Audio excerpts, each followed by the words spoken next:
देते हैं। जब अपने यूनिट नंबर 2 चालू किया था तब यूनिट नंबर 2 के बारे में आपको बताया गया था, और यूनिट 2 में अपने जो जो पढ़ लिया उसकी बात अपन कर रहे हैं आज। यूनिट 2 में अपने क्या क्या पढ़ा? यूनिट 2 में सबसे पहले अपने पढ़ा कोशी समाकलन सूत्र।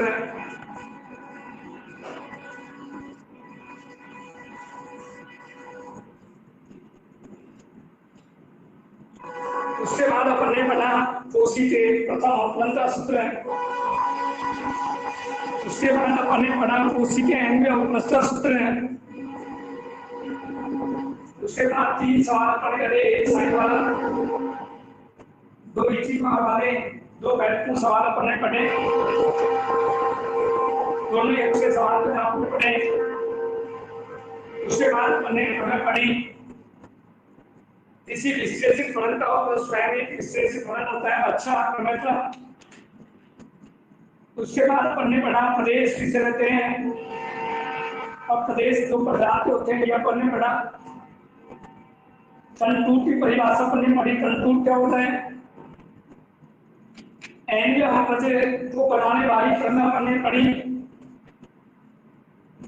एन इच्छित समाकलन जिसका दूसरा नाम होता है प्रचय अवकलन को अपन ने पढ़ा। सम्मिश्र फलनों के लिए समाकलन का मूलभूत प्रमेय यह अपन ने पढ़ा। प्रदेश जी में फलन एफजेड विश्लेषित फलन तो अनिश्चित समाकलन जेड जीरो तथा जेड को मिलाने वाले पद से स्वतंत्र होता है, यह पढ़ने पड़ा। बहुत अच्छा प्रमेय था। उसके बाद अपन ने कंटूर बनाने वाला 5 sin ऊंचाई का सवाल पढ़ा। अपन ने गाउस का समाकलन प्रमेय पढ़ा। अपन ने कोशी का समाकलन प्रमेय पढ़ा। अपन ने पावर का समाकलन सूत्र पढ़ा। अपन ने एक सवाल पढ़ा 3z square plus iota z minus 4 वाला, अच्छा सवाल था, कंटूर बनाने वाला, ये अपन ने पढ़ा। बढ़िया सवाल था, जवाब पे देना। अपन ने गाउस वाला एक सवाल पढ़ा जो कोशी समाकलन का सत्यापन करता है। कोशी समाकलन सूत्र दोनों अपन ने पढ़ा। कोशी समाकलन सूत्र का अपन ने सवाल पढ़े। मोड़े का प्रमेय अपन ने पढ़ा। मोड़े का प्रमेय का दूसरा नाम आपको बताया गया कोशी प्रमेय विलोम, जो अपन ने पढ़ा। आसान प्रमेय की आपने पढ़ी थी। कोशी है संहिता प्रमेय अपन ने पढ़ी। कंटूर बनाने के अपन ने सवाल पढ़े। व्यूवेर का प्रमेय अपन ने पढ़ा। उड़ान के बाद सर्वत्र विशेषित फलन की परिभाषा पढ़ी। केरल का प्रमेय पढ़ा। लारा का प्रमेय पढ़ा। दोनों ही अच्छे प्रमेय थे। अब आइए अंतिम बात है यूनिट की। आज इस यूनिट की अंतिम बातें चल रही हैं, तो बड़े ध्यान से आप समझ रहे। इस यूनिट की अंतिम बात आज चल रही है, यूनिट 2 की अंतिम बातें आज आप देखो रहे। बड़े ध्यान से सब भैया मैंने यूनिट 2 की अंतिम बात देते हैं। तो लिखिए आज का पहला सवाल, अंतिम स्टेज यूनिट का धीरे धीरे एग्जाम्पल। यदि सी सस्टेन मोड जेड माइनस 1 बराबर 4,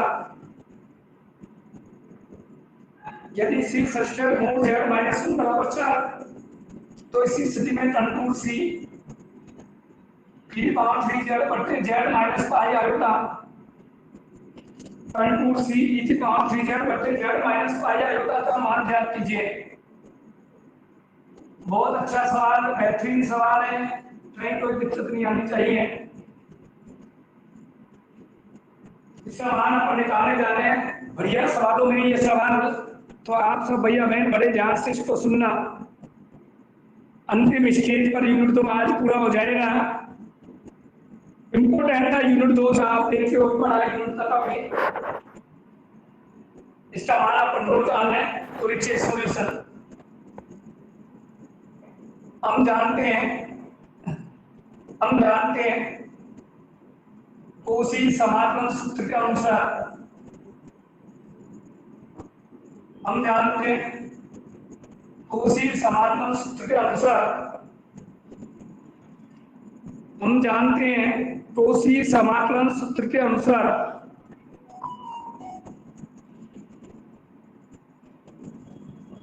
आइए कोशी का सूत्र लीजिए।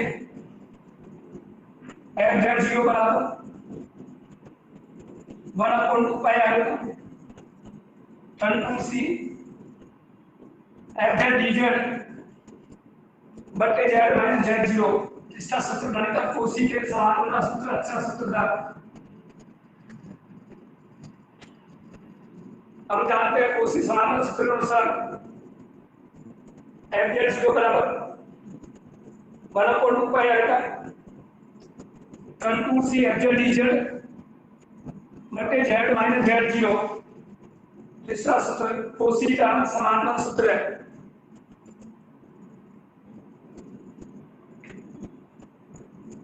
इसको लीजिए समीकरण नंबर 1। पहले तो प्रश्नानुसार दिया गया फलन, प्रश्नानुसार दिया गया फलन इसको आप दे दो 2 नंबर। प्रश्नानुसार दिया गया फलन इसको आप 2 नंबर दे दो।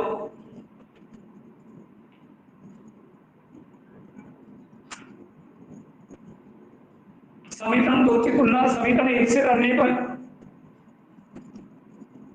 समीकरण 2 की तुलना समीकरण 1 से करने पर आइए तुलना करने। जेड जीरो पाई आएगा दिख रहा है, तो जेड जीरो बराबर पाई आएगा एफ जेड बराबर e की पावर 3z। जेड जीरो बराबर पाई आएगा एफ जेड बराबर e की पावर 3z। जेड जीरो बराबर पाई आएगा एफ जेड बराबर e की पावर 3z। जेड जीरो बराबर पाई आएगा एफ जेड बराबर e की पावर 3z।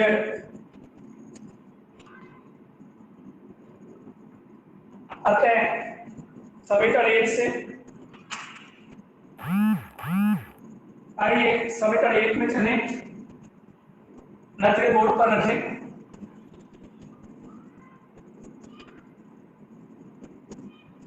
टन सी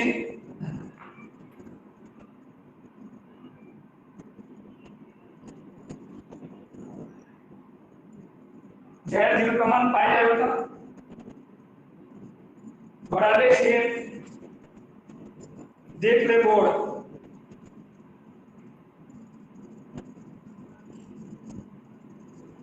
फिक्सन ना कीजिए।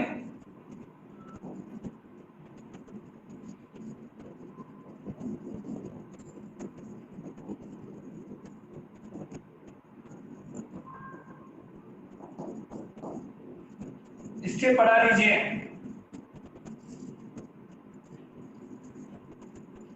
यहाँ तक कोई बात नहीं समझ आ रही है तुरंत पूछ लीजिए, तुरंत कंसल्ट कर लीजिए।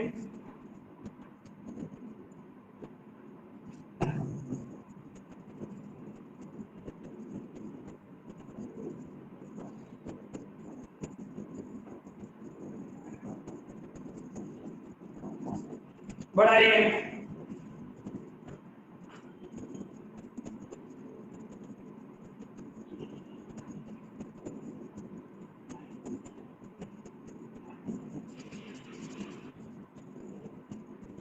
क्लियर? तुम्हें पता है जेड बराबर चल रहा है यदि बात नहीं चल, आप सबको पता चल रहा है एफ जेड बराबर चल रहा है यदि बात नहीं चल। मैं बोलूँ एफ पाई आएगा यदि बात 3 पाई आएगा।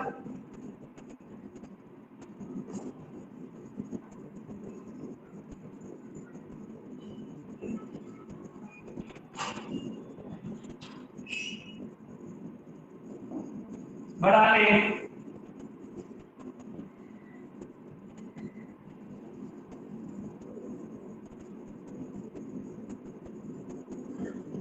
पूछे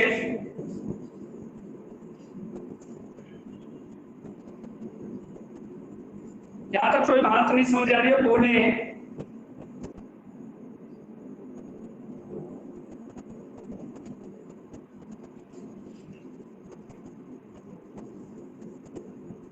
देखो सेकंड ईयर में आपने सूत्र पढ़ा था, सेकंड ईयर में आप तक सब बच्चों ने सूत्र पढ़ा था, ई की पावर आयोटा थीटा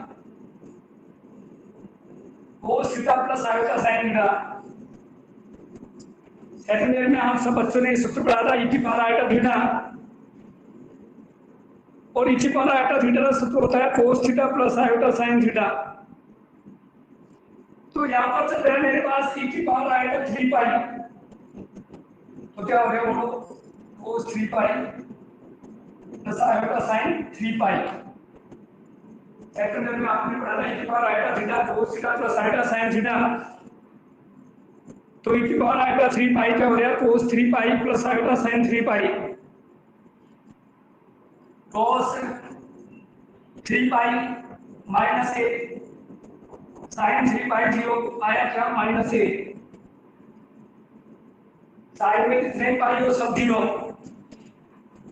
साइन में कितने भी पाई हो सब 0, तो उसमें पाई यदि विषम संख्या को नजर आता है तो क्या लिखता है माइनस ए। तो आइए करें,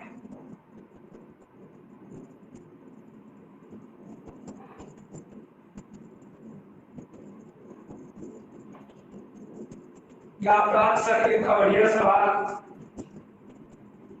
जो आप देख रहे हो इस समय। अब आइए इस यूनिट का अंतिम सवाल अपन देखें। बंद हो गया ये यूनिट आज, यूनिट नंबर 2 जो सबसे बड़ा यूनिट था और इम्पोर्टेंट पार्ट भी इसके अंदर था, बड़ा यूनिट था, आज बंद हो जाएगा। अंतिम सवाल इस यूनिट का, और वो भी छोटे पोर्शन में अंतिम सवाल, छोटे पोर्शन में लेकिन कई बार आया हुआ सवाल है, इसलिए उसको बड़े ध्यान से आप सब बच्चों को समझना है, सुनना है। फिर भी कोई बात नहीं समझ आए तो जरूर आपको पूछना है।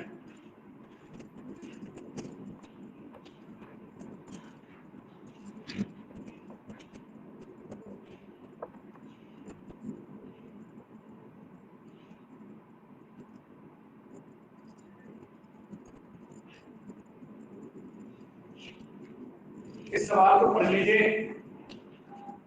कोई बात पूछ लीजिए। आइए इस चैप्टर का अंतिम सवाल बहुत बढ़िया सवाल है,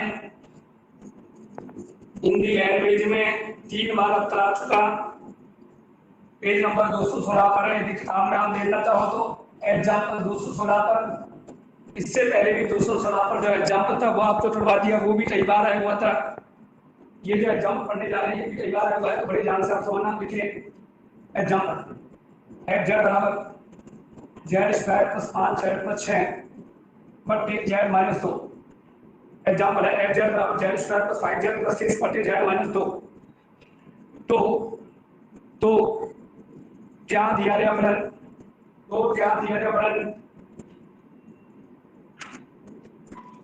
तो क्या दिया गया फलन कोसी प्रमेय को, क्या दिया गया फलन कोसी प्रमेय को,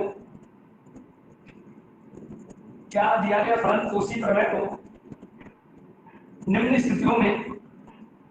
स्थितियों में लागू करता है या नहीं। एफ जेड बराबर Z square plus 5 Z plus 16 नहीं प्लस 5 6 बटे जेड माइनस 2, क्या कोसी प्रमेय को लागू करता है या नहीं। लागू को इससे बोलते हैं अप्लाई करना, कि ये जो फलन है ये कोसी प्रमेय को अप्लाई कर पाता है नहीं कर पाते हैं, उसके बारे में गणित बोल रहे हैं आपसे सवाल के माध्यम से।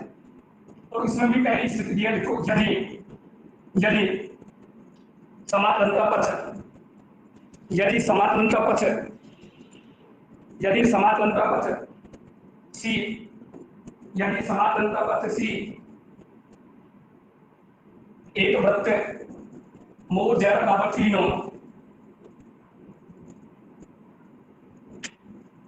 यदि समाकलन का पक्ष सी मोड जेड बराबर 3 हो।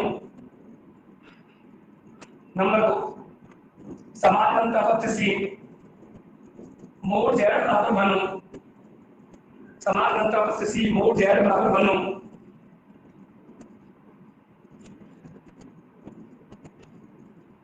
तो प्रत्येक अवस्था में तो प्रत्येक अवस्था में टन टू सी एफ जेड डीजेड, तो प्रत्येक अवस्था में टन टू सी एफ जेड डीजेड के बारे में, तो प्रत्येक अवस्था में टन टू सी एफ जेड डीजेड के बारे में क्या कहा जा सकता है? तो प्रत्येक अवस्था में टन टू सी एफ जेड डीजेड के बारे में क्या कहा जा सकता है? प्रत्येक अवस्था में टन टू सी एफ जेड डीजेड के बारे में क्या कहा जा सकता है? आइए इस पर अपन चर्चा करें कि क्या क्या अपन कर सकते हैं कि ये जो सवाल दे रहे हैं ये तीन स्थितियों में, दो स्थिति आपने को मिल रही है, मोड जेड बराबर 3, मोड जेड बराबर 1, तो इसके बारे में क्या कोशिश पर मतलब लागू होती है, कब नहीं होती है, इस सवाल के माध्यम से अपन चर्चा करेंगे। तो बड़े ध्यान से आप सब भैया बहनों को सुनना है इस सवाल को। सबसे पहले तो इस सवाल पर पाने से पहले आपको बात याद दिला दूं कि आप सब बच्चों को बढ़ता समीकरण आपका होना, देखो बढ़ता सामान्य समीकरण होता है x square plus y square बराबर a स्क्वायर, जहाँ a बराबर होती है त्रिज्या। बढ़ता सामान्य समीकरण होता है x square plus y square बराबर a स्क्वायर, जहाँ a बराबर होती है त्रिज्या। जैसे मान लीजिए सवाल वाले ने आपको दिया है मोड जेड बराबर 3, तो बेटा मोड की परिभाषा आप जानते हो, मोड का मतलब होता है under root x square plus y square.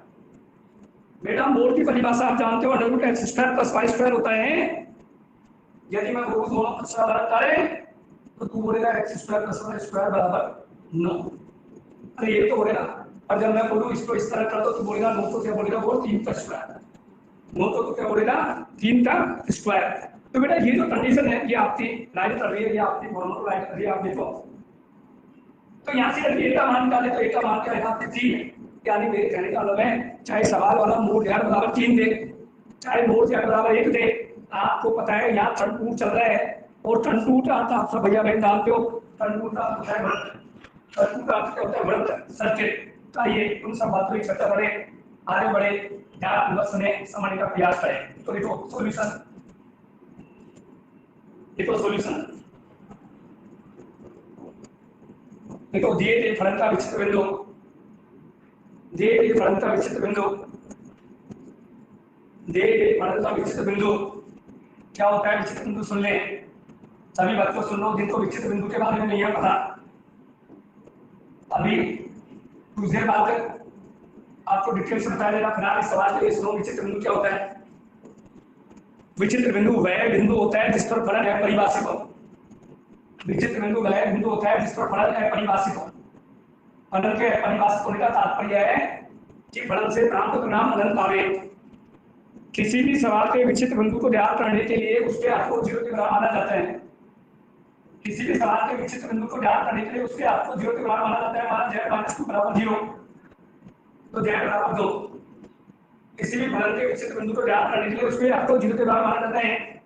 माना z - 2 बराबर 0, z बराबर 2, माना z - 2 बराबर 0, z बराबर 2, यह अपने को माना जाता है कि यह फलन विचित्र बिंदु मानते हैं।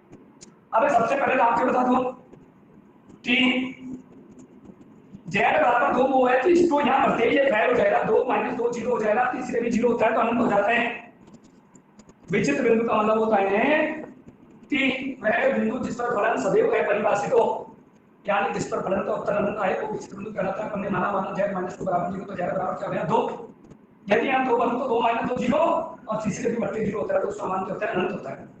तीसरे भी नीचे 0 होता है तो उसका मान क्या होता है अनंत होता है। तीसरे भी नीचे 0 होता है तो उसका मान क्या होता है बेटा अनंत होता है, तो वो कहलाता है विचित्र बिंदु। तो विचित्र बिंदु निकालने के लिए अर्थ को क्या मानते हैं 0 के बराबर मानते हैं। तो चले लिखो सॉल्यूशन। दिए गए फलन का विचित्र बिंदु z बराबर 2 है, दिए गए फलन का विचित्र बिंदु z बराबर 2 है।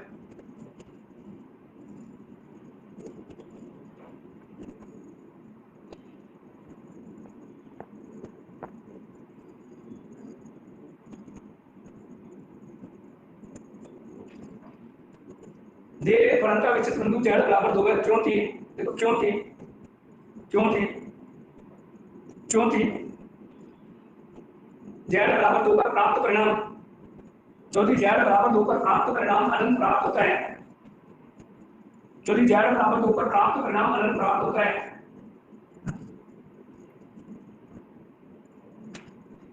क्योंकि z बराबर 2 पर प्राप्त परिणाम अनंत प्राप्त होता है। अतः अतः जेड बराबर 2 पर, अतः जेड बराबर 2 पर फलन, अतः जेड बराबर 2 पर फलन, अतः जेड बराबर 2 पर फलन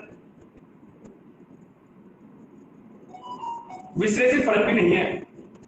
अतः जेड बराबर 2 पर फलन विश्लेषित फलन भी नहीं है।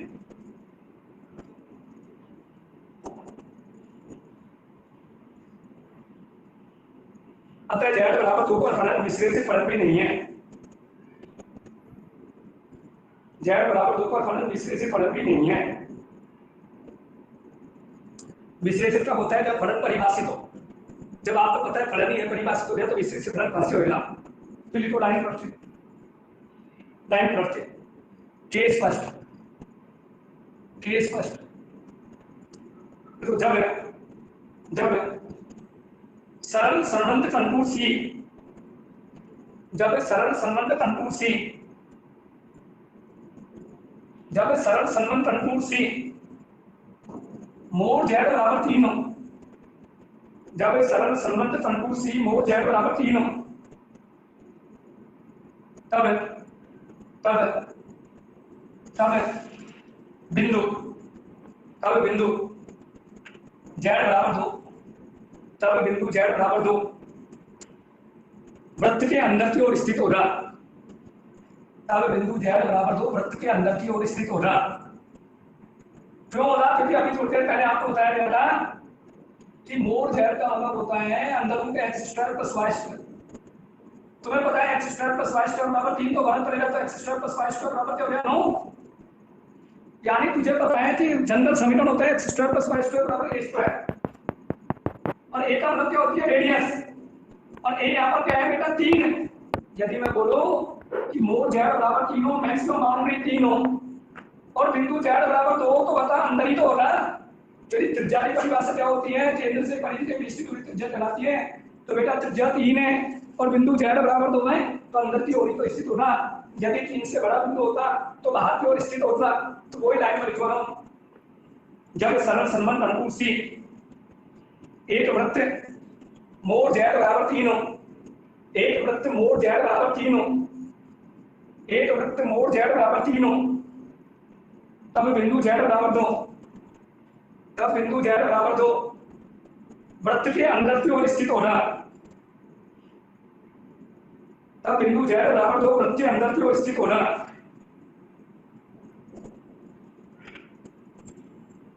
अतः फलन एफ जेड, अतः फलन एफ जेड,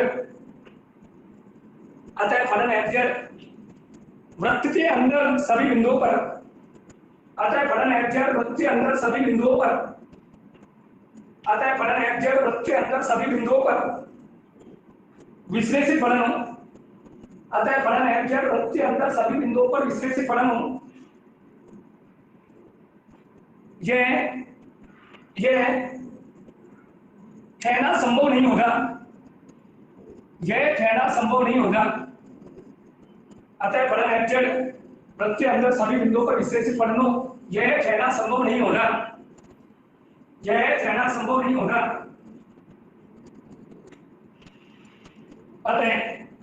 अतः परिणाम स्वरूप, अतः परिणाम स्वरूप, अतः परिणाम स्वरूप कोशी समाकलन प्रमेय, अतः परिणाम स्वरूप कोशी समाकलन प्रमेय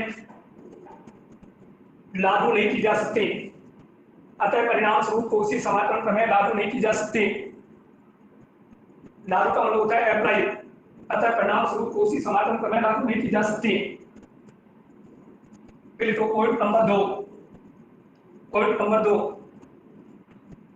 यदि समाकलन का पथ, यदि समाकलन का पथ मोड जेड बराबर 1 हो, यदि समाकलन का पथ मोड जेड बराबर 1 हो, यदि समाकलन का पथ मोड जेड बराबर 1 हो, तो बिंदु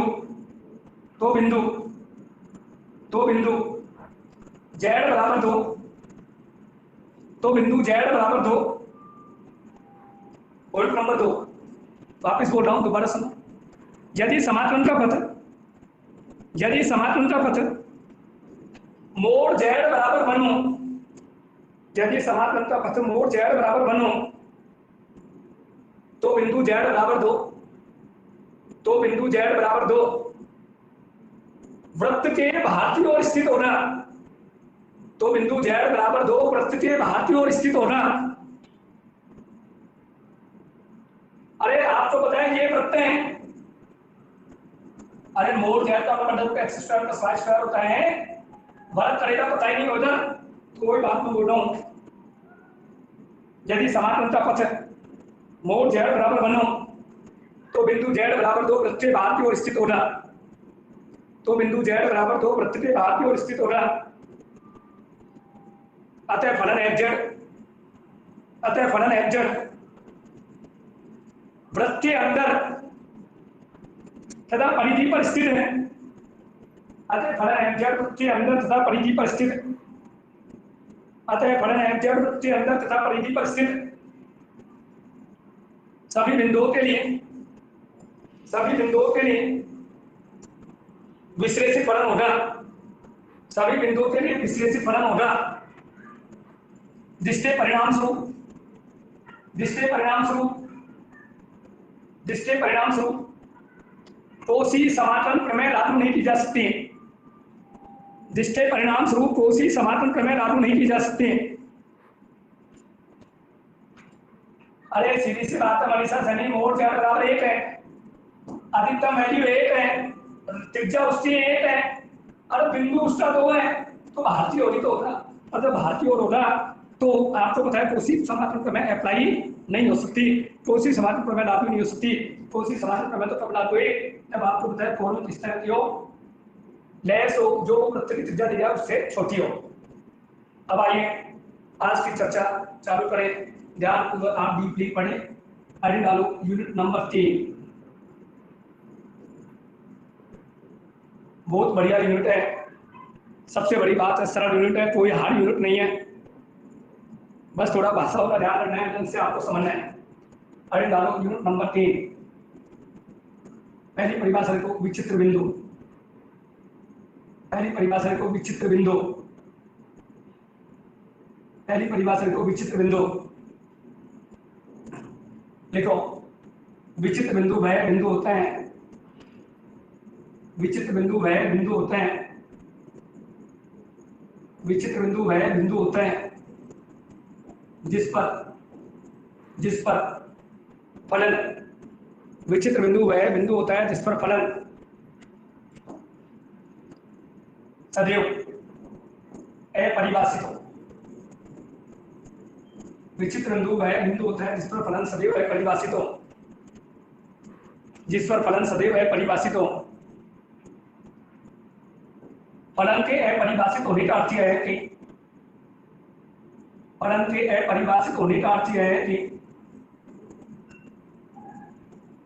फलन के अपरिभाषित होने का अर्थ यह है कि, फलन के अपरिभाषित होने का अर्थ यह है कि फलन से प्राप्त परिणाम, फलन के अपरिभाषित होने का अर्थ यह है कि फलन से प्राप्त परिणाम सदैव अनंत प्राप्त हो। फलन के अपरिभाषित होने का अर्थ यह है कि फलन से प्राप्त परिणाम सदैव अनंत प्राप्त हो, फलन से प्राप्त परिणाम सदैव अनंत प्राप्त हो। फलन के अपरिभाषित होने का अर्थ यह है कि फलन से प्राप्त परिणाम सदैव अनंत प्राप्त हो। कोई भी आपसे बोले कि वह बिंदु जिस पर फलन अपरिभाषित होता है, तो उसका नाम आप क्या बोलोगे? विचित्र बिंदु। विचित्र बिंदु फलन को अपरिभाषित करता है, और फलन के अपरिभाषित होने का अर्थ है कि फलन से प्राप्त परिणाम क्या होगा? आपका अनंत होना चाहिए। यदि फलन से प्राप्त परिणाम अनंत होना, तो बिंदु आपका क्या होगा? विचित्र बिंदु होगा। लाइन रखें, देखो बिंदु कभी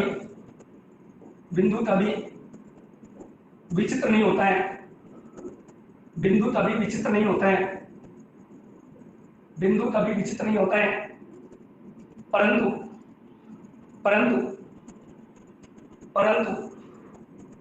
बिंदु का आचरण, परंतु बिंदु का आचरण तो अपन बोलते हैं बिहेवियर, व्यवहार। बिंदु कभी विचित्र नहीं होता है, परंतु बिंदु का आचरण विचित्र होता है। बिंदु कभी विचित्र नहीं होता है, परंतु बिंदु का आचरण विचित्र होता है। आचरण का मतलब होता है व्यवहार उसका, अरे जनरल में बात करें अपन, कोई भी विद्यार्थी बेकार नहीं होता है, लेकिन उसके गुण उसमें खराब आ जाए तो वह क्या हो जाता है, वो सबसे अलग हो जाता है, या तो उसको विचित्र बोलते हैं, नमूना हो गया ये, विचित्र हो गया ये, क्योंकि अपवाद हो जाता है। ऐसे केमिस्ट्री में आप अपवाद बोलते हो, ऐसे लड़के उसको क्या बोलते हैं, विचित्र बिंदु बोलते हैं, विचित्र बोलते हैं।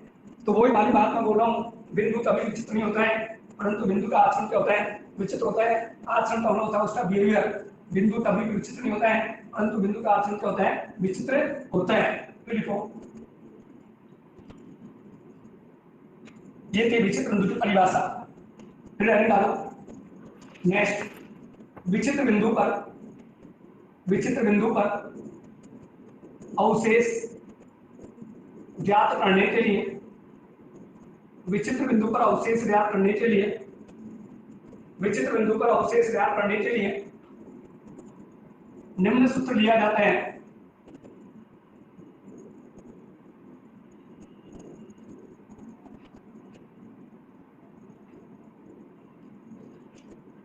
विचित्र बिंदु पर अवशेष ज्ञात करने के लिए निम्न सूत्र लिया जाता है। लिमिट z टेंड्स टू विचित्र बिंदु, z माइनस विचित्र बिंदु इनटू में F Z,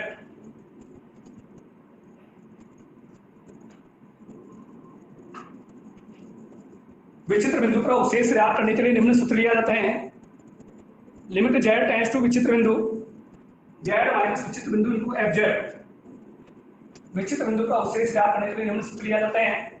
limit z tends to विचित्र बिंदु, z माइनस विचित्र बिंदु इनटू एफ जेड। जब भी विचित्र बिंदु का अवशेष निकालना हो तो सूत्र होगा आपका लिमिट z टेंड्स टू विचित्र बिंदु, लिमिट z टेंड्स टू विचित्र बिंदु, z माइनस विचित्र बिंदु इनटू एफ जेड। क्लियर? आइए इस पर आधारित सवाल करें, बड़े ध्यानपूर्वक आप सुने और समझने का प्रयास लगातार करें। कोई बात नहीं समझ आए तो आप जरूर उसको बताएं, कोई बात नहीं समझ आए तो जरूर आप उसको बोलेंगे। विचित्र बिंदु का अवशेष मैक्सिमम टाइम आता है, कई बार इसको गणितज्ञों ने पेपर के अंदर पूछा है, सवाल बनाते विचित्र बिंदु का अवशेष निकालने का सवाल करीब करीब अभी साल आता है।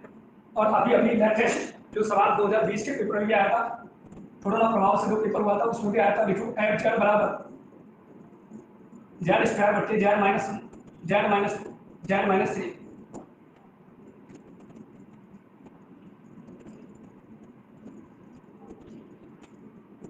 दिए गए फलन के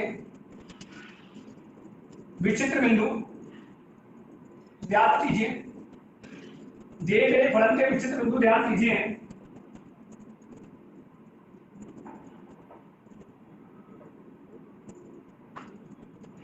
दिए गए फलन के विचित्र बिंदु ज्ञात कीजिए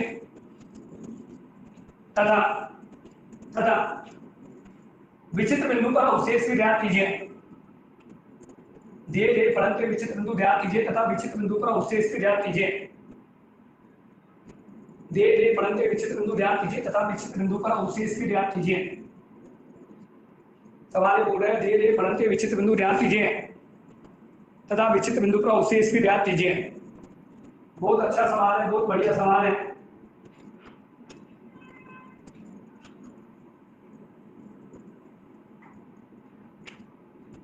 दिए गए फलन का विचित्र बिंदु निकालना, विचित्र बिंदु का अवशेष निकालना है। देखो सॉल्यूशन,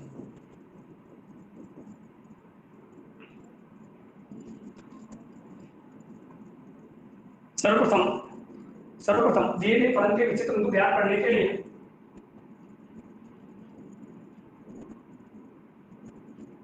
सर्वप्रथम दिए गए फलन का विचित्र बिंदु ज्ञात करने के लिए सर्वप्रथम दिए गए फलन का विचित्र बिंदु ज्ञात करने के लिए हर को शून्य के बराबर माना जाता है।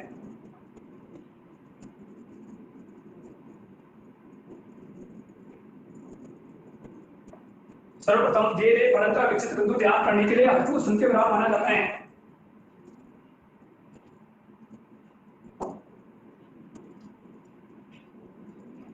सर्वप्रथम दिए गए फलन के विचित्र बिंदु को ज्ञात करने के लिए हर को शून्य के बराबर माना जाता है।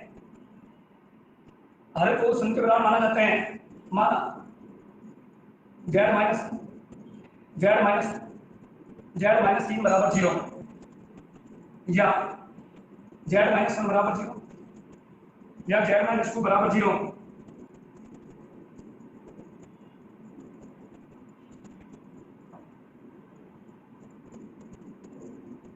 या z माइनस 3 बराबर 0।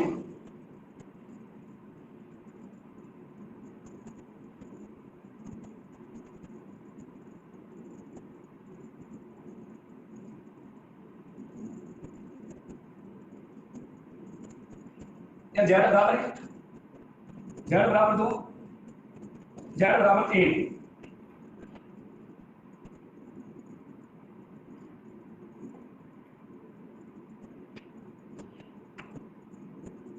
अर्थ को शून्य के बराबर माना जाता है, उससे जो z के मान आते हैं बेटा वो कहलाता है विचित्र बिंदु। नीचे लिखो आते हैं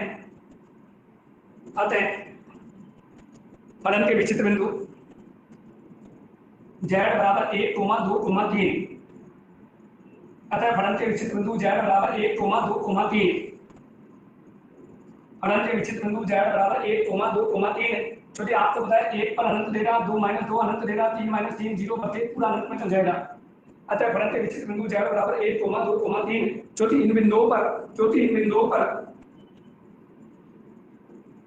इन बिंदुओं पर फलन अपरिभाषित होता है।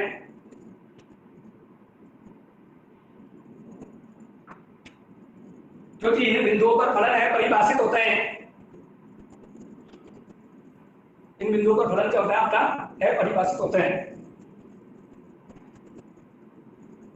फिर लिखो नेक्स्ट केस फर्स्ट। हम जानते हैं विचित्र बिंदु का अवशेष। और विचित्र बिंदु का अवशेष निकालने का सूत्र होता है लिमिट z टेंड्स टू विचित्र बिंदु z माइनस विचित्र बिंदु इनको मैं fz।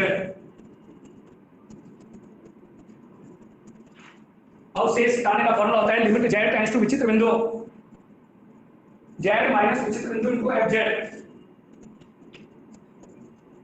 z टेंड्स टू विचित्र बिंदु इस समय 1 है, पहला केस में 1 है।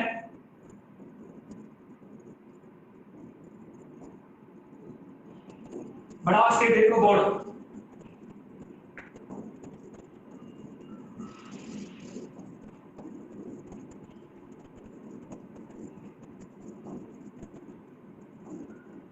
काट लें।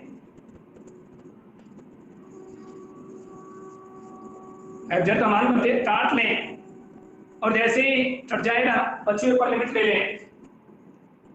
1 टेस्ट ट्राई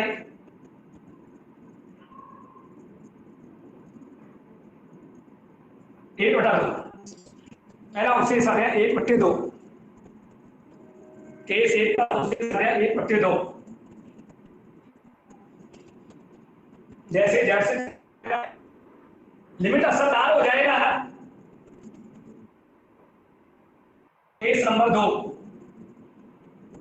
z बराबर 2 पर शिमला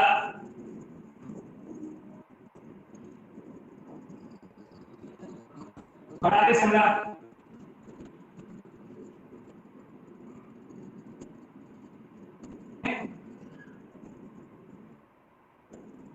fz का मान ले लें, बोर्ड पर ध्यान दे लें।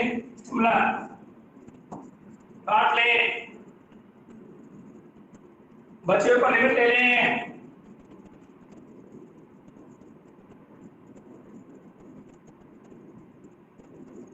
माइनस का 4। यहां तक समस्याएं जरूर बताएं।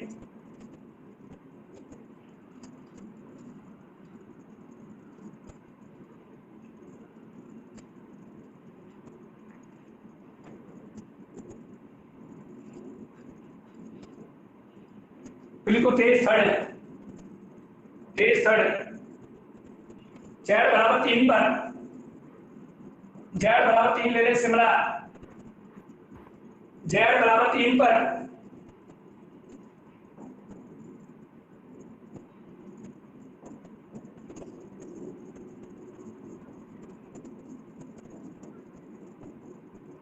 यहां तक दिक्कत तो बोल दें, काट लें।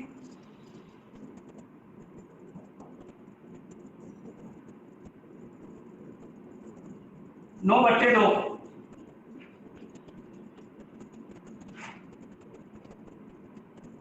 और जहां तक मेरा मानना है कोई दिक्कत नहीं आ रही होगी इस सवाल में। जेड बराबर 1 पर रिड्यूस आ गया, जेड बराबर 2 पर रिड्यूस आ गया, जेड बराबर 3 पर रिड्यूस आ गया। समस्याएं जरूर बताएं, 2 मिनट का समय है, इस सवाल को दोबारा देते हैं। और मुझे जेड बराबर 1 2 3 पर अवशेषों में दिक्कत आ रही है तो बोले, कोई हार्डनेस नहीं, कोई दिक्कत नहीं मनीषा। अच्छे सवाल है, बढ़िया सवाल है, 2020 के पेपर में सवाल था। अच्छे सवालों में ये सवाल, कोई हार्डनेस नहीं।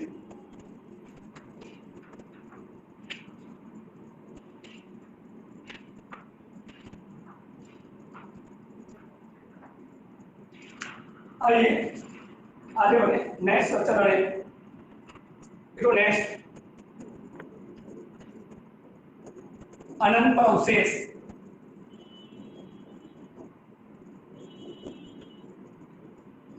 अनंत पर अवशेष का सूत्र होता है Manisha, limit Z tends to infinite minus Z into F Z. अनंत पर अवशेष का सूत्र होता है Kamlesh, limit Z tends to infinite minus Z into F Z. यह अनंत पर अवशेष का सूत्र होता है। अब जैसे इसी सवाल में अपन अनंत पर अवशेष निकालें, सपोज करो इसी सवाल में जो अभी करा है उस पर अनंत पर अवशेष निकालें, limit Z tends to infinite minus Z into F Z.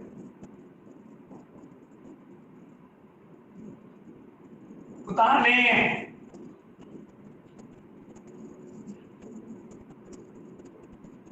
यह अनंत पर अवशेष। और आप सब भैया बहनों को पता है कि जब तक ऊपर के जेड से नीचे का जेड नहीं कटेगा तब तक लिमिट इफेक्टिव नहीं होती है। लिमिट को इफेक्टिव करना है तो ऊपर के जेड से नीचे के जेड को काटना पड़ेगा, बोर्ड को देखना पड़ेगा। बढ़ा लें,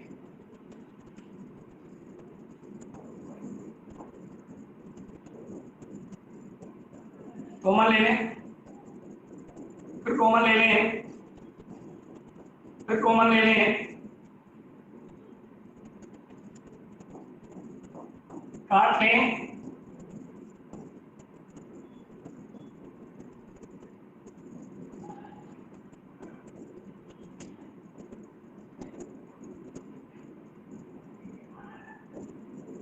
मिला लें।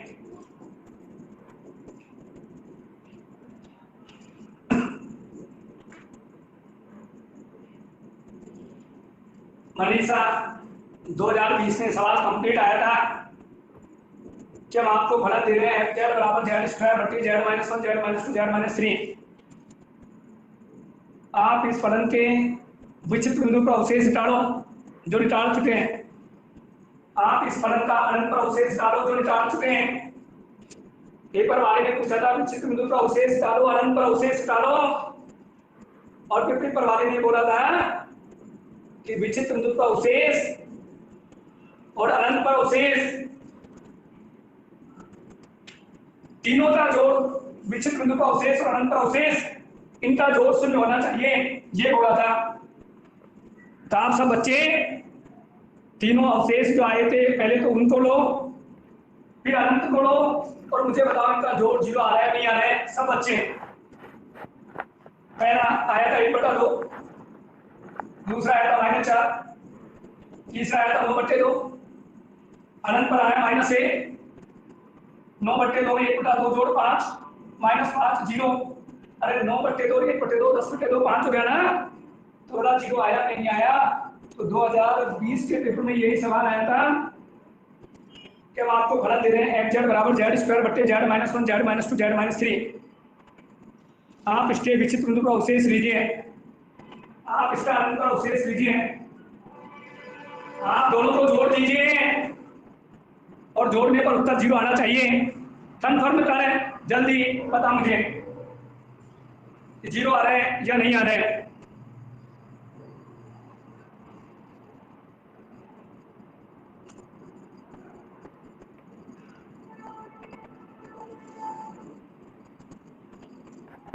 अरे कंफर्म करो, कोई दिक्कत तो बोलो।